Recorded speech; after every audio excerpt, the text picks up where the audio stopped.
लागली नव्हे केवळ बाण, तिने हरिला माझा प्राण, संसार केला दानादिन, येऊन हृदय संचरले. अशी मुरली आहे. गोपिका कामधाम करत होत्या, हातातली सगळी कामं सोडून गोपिका भगवंताच्या दिशेने जाण्याकरता निघाल्या. एका गोपीने त्यांनी अशा पद्धतीने धार काढायला सुरुवात केली. ती गायची गायला भाला घातला होता. अर्ध दूध काढून झालं होतं, अर्ध कासतच होतं. पावा ऐकू येऊ लागला. असंच सोडून गोपी भगवंताच्या दिशेने निघून गेले. एक गोपी भाकरी करत होते. भाकरी करता करता असंच त्यांनी हातातलं काम सोडून दिलं. एक भाकरी तव्यावर होती, ती पचली होती. दुसरी चुलीला उभी केलेली होती, एक काठवटी तयार होती. फक्त दादला बदली करायची होती. चुलीची भाकरी त्यांनी टोपल्यात टाकायची होती. पचलेली भाकरी त्यांनी पलटी करून टाकायची होती. पण सगळं विसरून गेले आणि हात पिठाचे असेच घेऊन भगवंताच्या दिशेने जाण्याकरता निघाले. एक गोपी सारवण करत होती. कुठून जावं कळालंच नाही. धाकन भिंतीला जाऊन आदळली. तिने स्वतःचं शरीरच सोडून दिलं. सूक्ष्म रूप धारण करून भगवंताच्या समोर गेले. एक त्यांनी पतीची सेवा करत होती, असेच सोडून निघून गेले. एक सासूबाईचे पाय दाबत होती. सासूबाईने पकडली, कुठे चाललीस? पण माझा कन्हैया बोलावतोय, त्याला भेटायला जाते. बांधून टाकते. तिच्या नवऱ्याने तिला मारहाण करायला सुरुवात केली. खबरदार जर गेलीस तर. व्याकुळ म्हणली, माझा देव मला बोलावतोय, मला जाऊ द्या. तरी ऐकायला तयार नाही. तिनं खंबीर मन केलं आणि सांगितलं, या शरीरावर तुमचा अधिकार आहे, माझ्यावर नाही. घट्ट डोळे बंद करून भगवंताच्या चरणांचे स्मरण करू लागली आणि शरीर सोडून दिलं. महाराज भगवंताच्या समोर निघून गेले. तुम्ही ऐकतात? महत्वाचा मुद्दा सांगतो. ऐकायला फार छान वाटतं. शरीर सोडून दिलं. छान वाटतं की नाही ऐकायला? शरीर सोडून देता येतं, पण त्याच्याकरिता अभ्यासाची गरज आहे. पण बिगर अभ्यासाचं ते जमणारच नाही. शरीर संत त्यांनी शरीर सोडतात स्वतःच्या सामर्थ्याने. आपल्या वारकरी संप्रदायामध्ये महान संत होऊन गेले. साखरे महाराज, जिथे आळंदीमध्ये ज्यांचा त्यांनी साधकाश्रम आहे, म्हणतात एक साधक त्यांच्या बरोबर होता आणि रस्त्याने चालता चालता फेरफटका मारायला गेलो. त्याने विचारला प्रश्न, म्हणे महाराज, साधू संत शरीर कसं सोडता तो? असं का म्हणले? मग रस्ता सोडला ना आपल्या आश्रमाच्या दिशेने वळाले. तिथंच रस्त्याच्या कडलं थोडी जागा सारखी केली आणि म्हणले, थांब तुला सांगतो कसे सोडतात. पण डोळे बंद करून त्यांनी त्या रस्त्याच्या कडेला बसले आणि बसले असंच शरीर सोडून दिले. त्याला वाटलं ध्यान करतायत, मला सांगतायत की असं बसत असतील, असं करीत असतील. पण त्याला शरीर सोडूनच दिलं डायरेक्ट.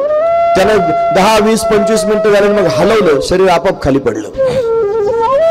मग त्याच्या लक्षात आलं आणि शरीर सोडूनच दिलं. सहज शरीर सोडू शकतात. हे शरीर सोडता येऊ शकतं आपल्या सगळ्यांना सुद्धा. फक्त त्याच्याकरिता साधनेची गरज आहे, तपश्चर्याची गरज आहे. म्हणून अंतर्मुख होऊन साधना करता आली पाहिजे आणि ती साधना केल्याशिवाय हे होणं शक्य नाही. गोपीनं शरीर सोडलं, तिची साधना आहे. भगवंताच्या समोर सर्व गोपी जाऊन पोहोचल्या. बरंच आहे माझ्याकडे सांगण्यासारखं. या प्रेम संन्यासिनी आहेत महाराज. संसार सोडायची गरज पडली नाही, संसार सुटलेलाच होता.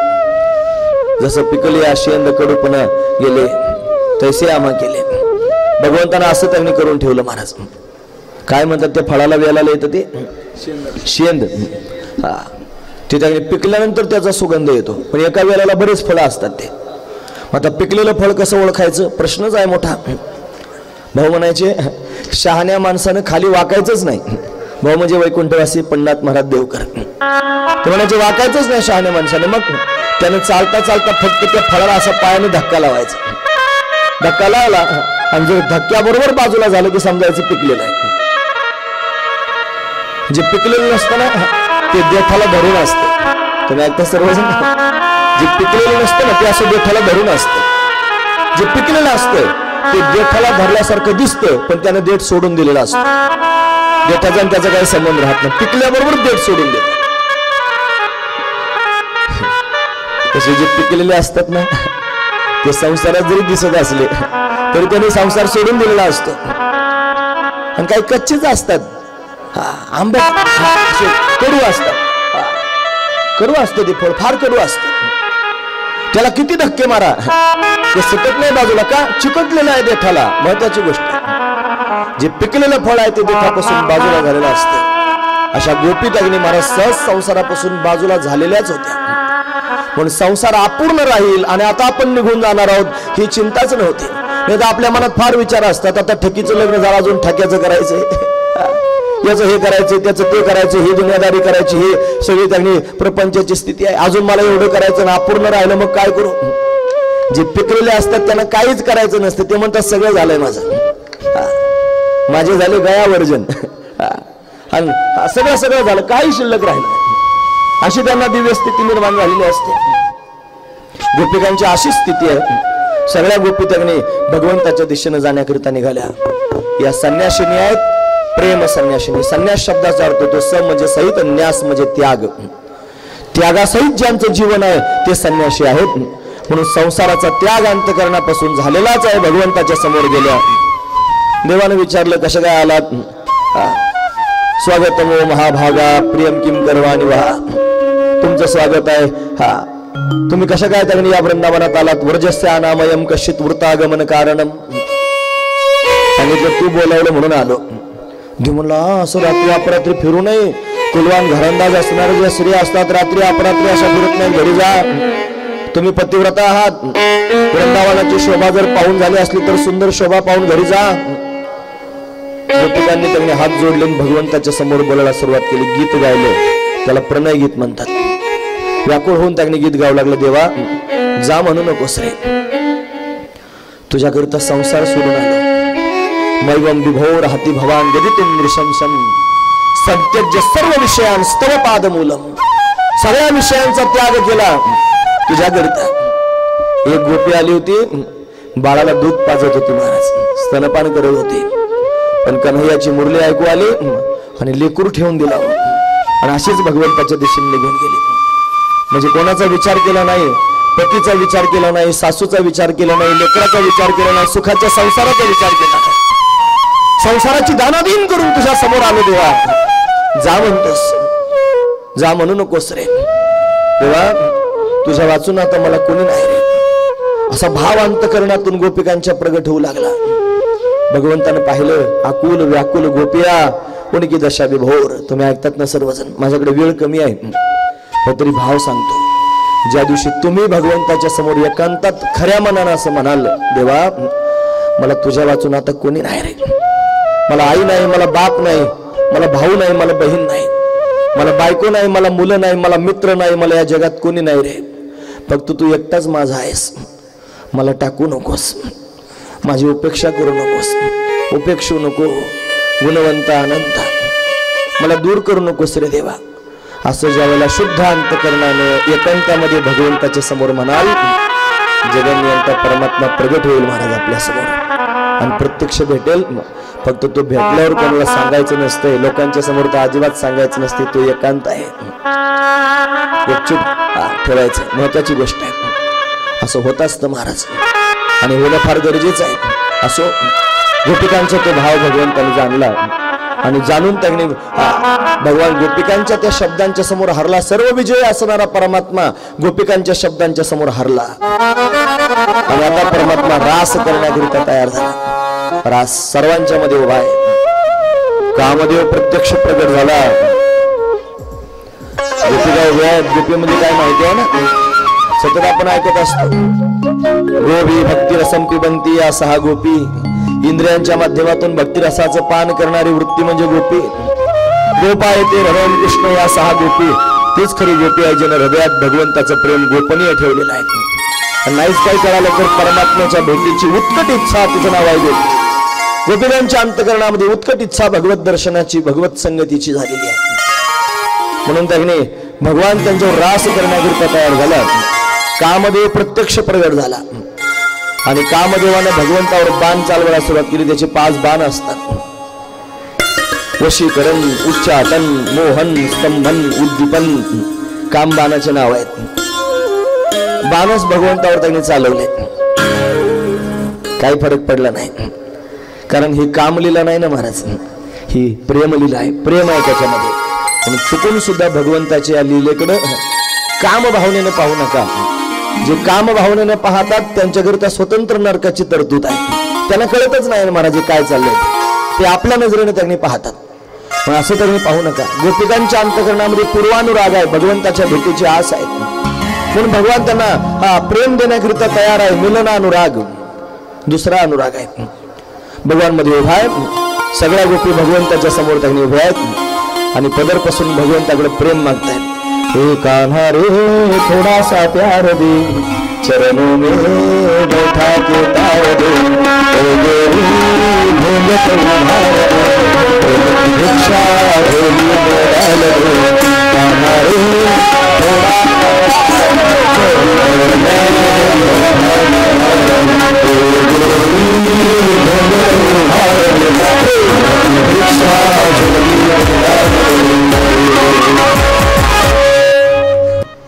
महाराज पाहिजे ना आता तिथपर्यंत जाण्याकरिता घाई केली पाहिजे. एवढा शॉर्टकट कुठे होतो का महाराज?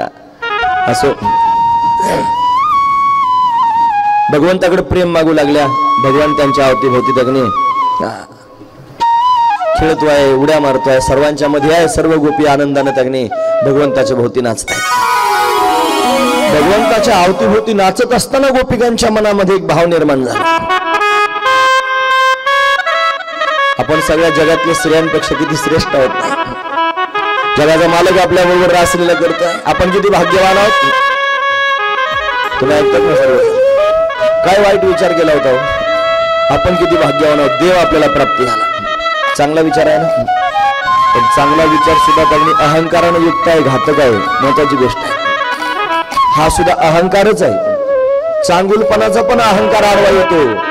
बरेच लोक चांगले वागतात, काहीच वाईट वागत नाहीत, काटेकोरपणे वागतात. महाराज एकदम काटेकोर रेघेतच वागतात. पण त्या रेघेत वागण्याचाही त्यांच्या पोटात फुगीरपणा तयार होतो. मी चांगला वागतो, मी चांगला वागतो. अहंकाराचा आहे ना महाराज. त्याच्यामुळे तो सगळा घोटाळा होतो. तिथंच सगळ्या घोटाळ्याचं मूळ आहे. त्या चांगुलपणाचा अहंकार सुद्धा घातक आहे. गोपीकांना अभिमान निर्माण झाला. भगवंताने तो जाणला आणि भगवान त्यांनी सर्वांच्या समोरून पाहता पाहता गुप्त झाला. सगळ्या गोपिका पाहू लागल्या, घाबरल्या. देव कुठे गेला? व्याकुळ झाल्या, रडू लागल्या. देवा का सोडून गेलास? कुठे गेलास? हा नाथ रमण पृष्ठ क्वासी क्वासी महाभुज, कुठे आहेस देवा? माग लावू लागल्या भगवंताला शोधण्याकरिता. त्यांची अवस्था भागवतकाराने सांगितली. तन्मनस्का तदास्लापा तदविचेष्टा तदात्मिका तद्गुणा नैव गायन्तो नात्मागाराने सस्मरू. कृष्ण कृष्ण म्हणता म्हणता कृष्णमय झाल्या. एका गोपीने दुसऱ्या गोपीला पकडलं, जमिनीवर पाडलं. तिचं स्तनपान करते आहे. तू पुतळा आहेस, मी कृष्ण आहे, मारूनच टाकते तुला. कृष्ण म्हणता म्हणता कृष्णच झाले. एका गोपीने दुसऱ्या गोपीला पकडलं, तिच्या डोक्यावरच पाय दिला. तू कालिया सर्प आहे, चल खबरदार, आमच्या वृंदावनात राहायचं नाही, चालता हो. एका गोपीने आपली ओढणीच आकाशात उंच धरली. लवकर या. बाकीच्या गोपीना म्हणू लागली, मी गोवर्धन धारण केलेलं आहे, माझ्या आश्रयाला या. एका गोपीनं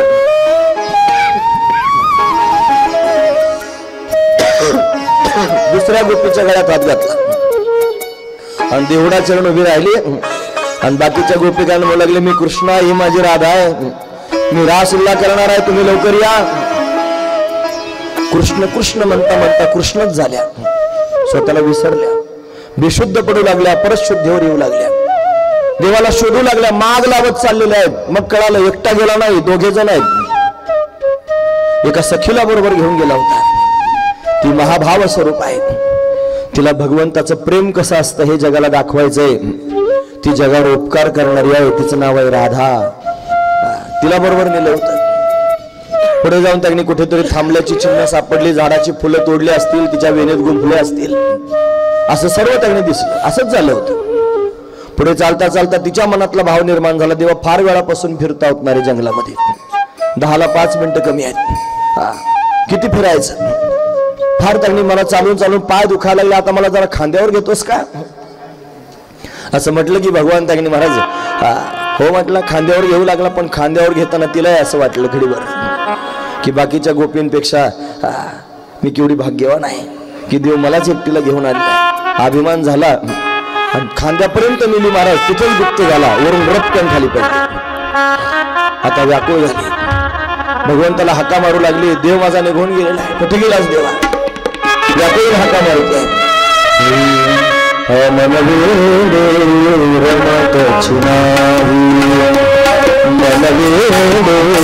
रमत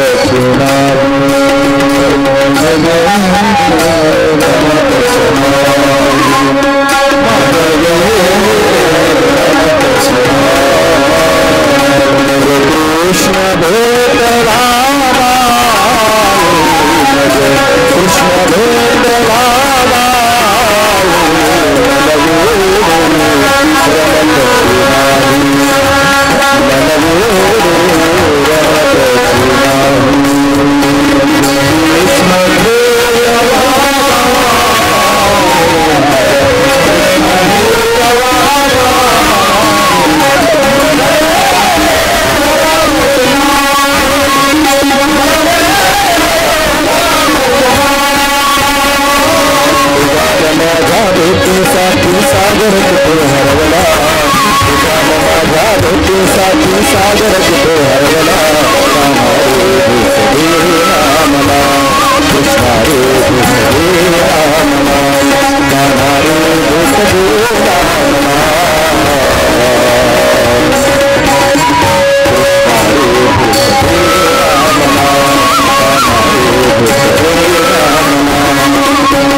तुझ्यानं माझ्या भेटीसाठी सागर कुठे हरवला, कान्हा रे भेट दे ना मला. कान्हया रे जगजेठी देई भेटी एक वेळा, काय मोकलेले वनी सावजांनी वेढिले. असे अनेक प्रमाण मला माहिती आहेत. गोपी व्याकुळ होऊन भगवंताचं स्मरण करू लागल्या. या बाकीच्या सगळ्या गोपी माग लावत लावत तिच्यापर्यंत जाऊन पोहोचल्या. मग ती त्यांच्या समोर बोलते, जीवाची या जीवा, प्रेम भावाची या भावा, तुझं वाचून केशवा आणून आवडे. जीवे अनुसरली अजून का नाही, वेगी आणावा तो सहे प्राण माझा. सौभाग्य सुंदरू लावण्य गरू, बाप रखुमादेव श्री विठ्ठल. भगवंताचा धावा करते आहे. आता मात्र तिची ती भावस्थिती मेरा यार बन के आजा, मेरा प्यार बन के आजा, मेरा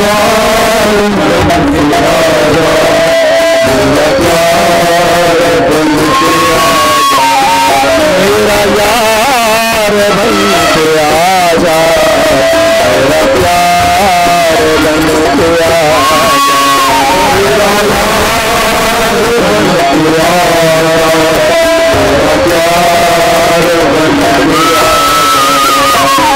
यार प्यारे बनियो मेरी आजा.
दिलदार यार प्यारे जलवे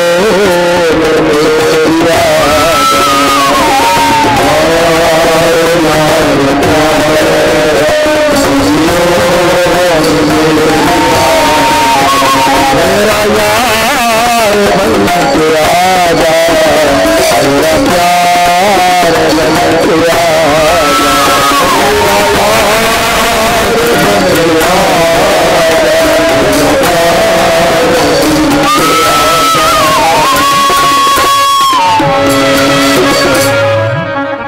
गोपिका भगवंताचा धावा करू लागल्या.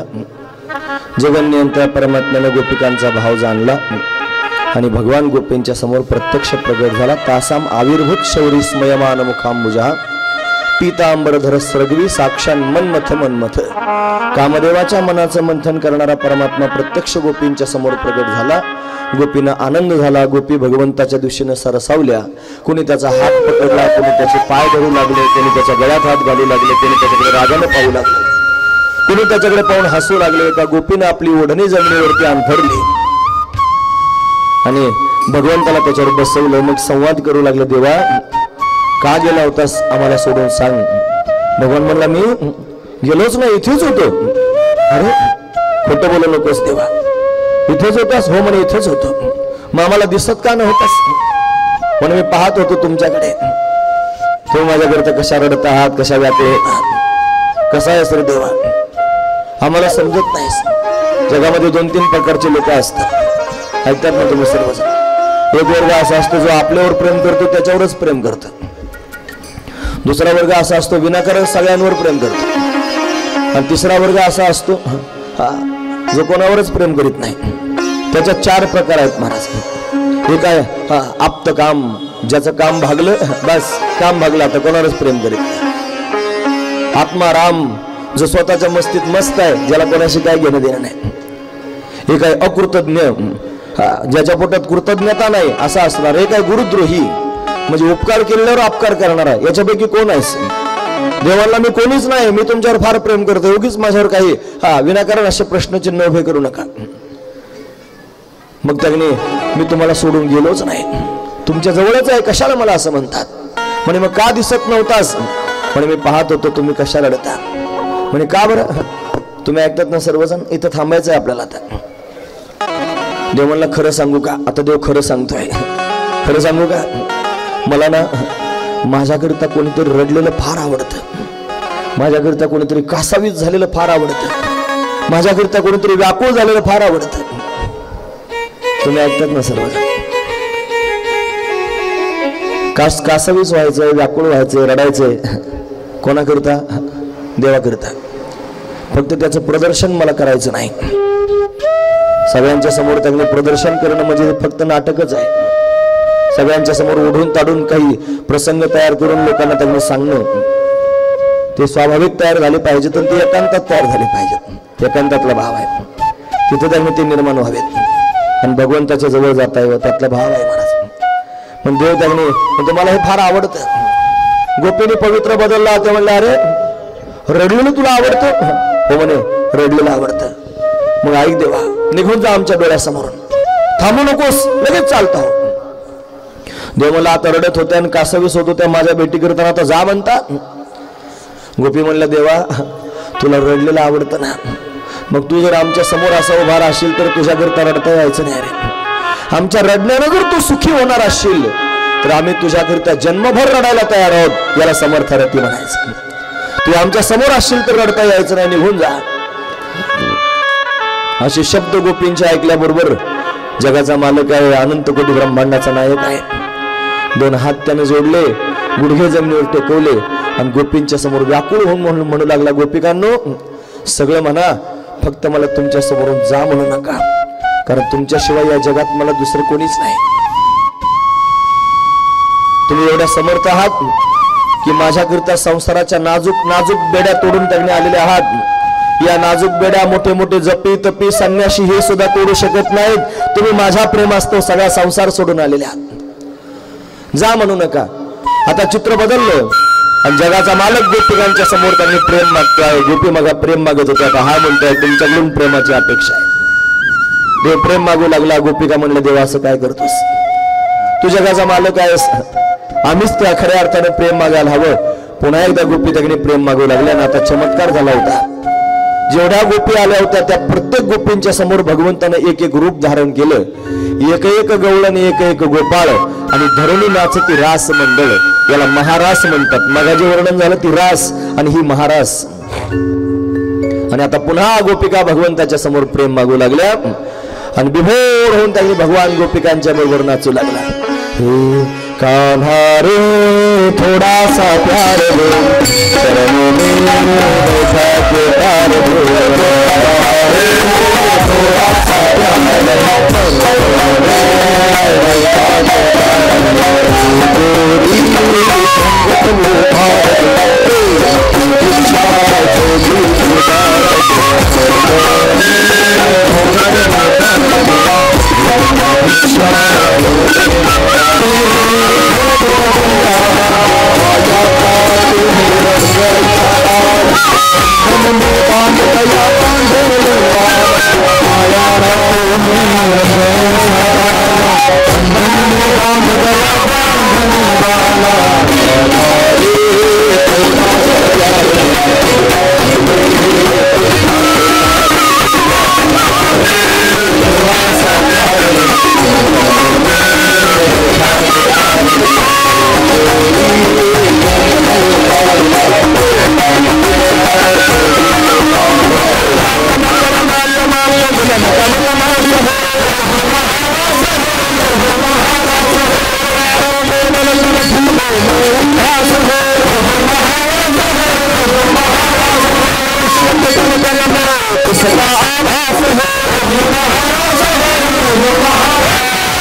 राधा नाचे कृष्ण नाचे नाच गोपी जय मन मेरा मन गयो संगे पावन वृंदावन नाचे कृष्ण नाचे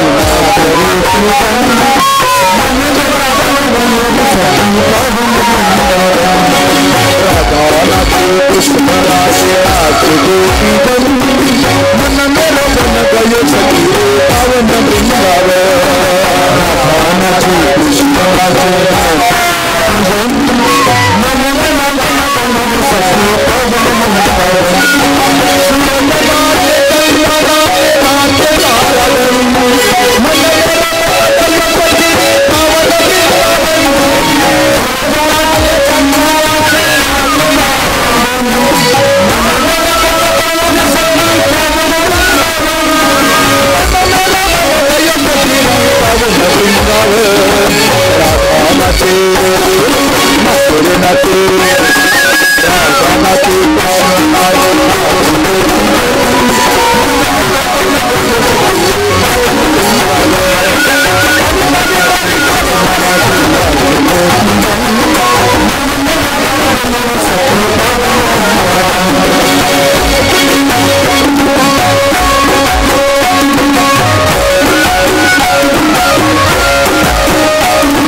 मेरा सुनना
तर आता सूचना होतील. कथा याच ठिकाणी विराम पावते. खूप खूप धन्यवाद देतो, आभार मानतो. शांताबाई गंगाधर आनंदकर 5 दगड देणार आहे, त्यांना मी या ठिकाणी धन्यवाद देतो. मोठे नाव सांगा. चंद्रकांत पवार किती? 2 दगड देणार आहे, धन्यवाद. त्याचबरोबर चंपालाल झुंबरलाल चोरबेले हे 5 दगड देणार आहेत, त्यांनी पैसे पण दिलेले आहेत. संबंधितांनी त्याचा ताबा घ्यावा, त्यांनाही मी या ठिकाणी धन्यवाद देतो, त्यांचे आभार मानतो.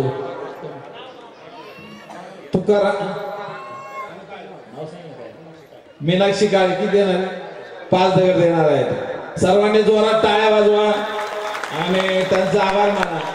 त्याचबरोबर कोण आहे त्यांचं नाव सांगा. नाव काय? शारदा जाधव 5 दगड देणार आहेत. किती? 2 दगड नाव सांगा. येणारे सर 2 दगड देणार आहेत.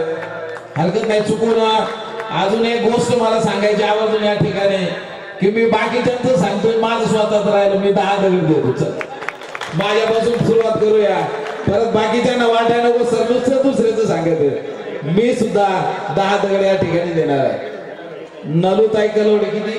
5 दगड. लिहून घ्या कोणीतरी ती नावं आणि ते त्याचा सगळ्यांनी उल्लेख करा. गवळीताई किती?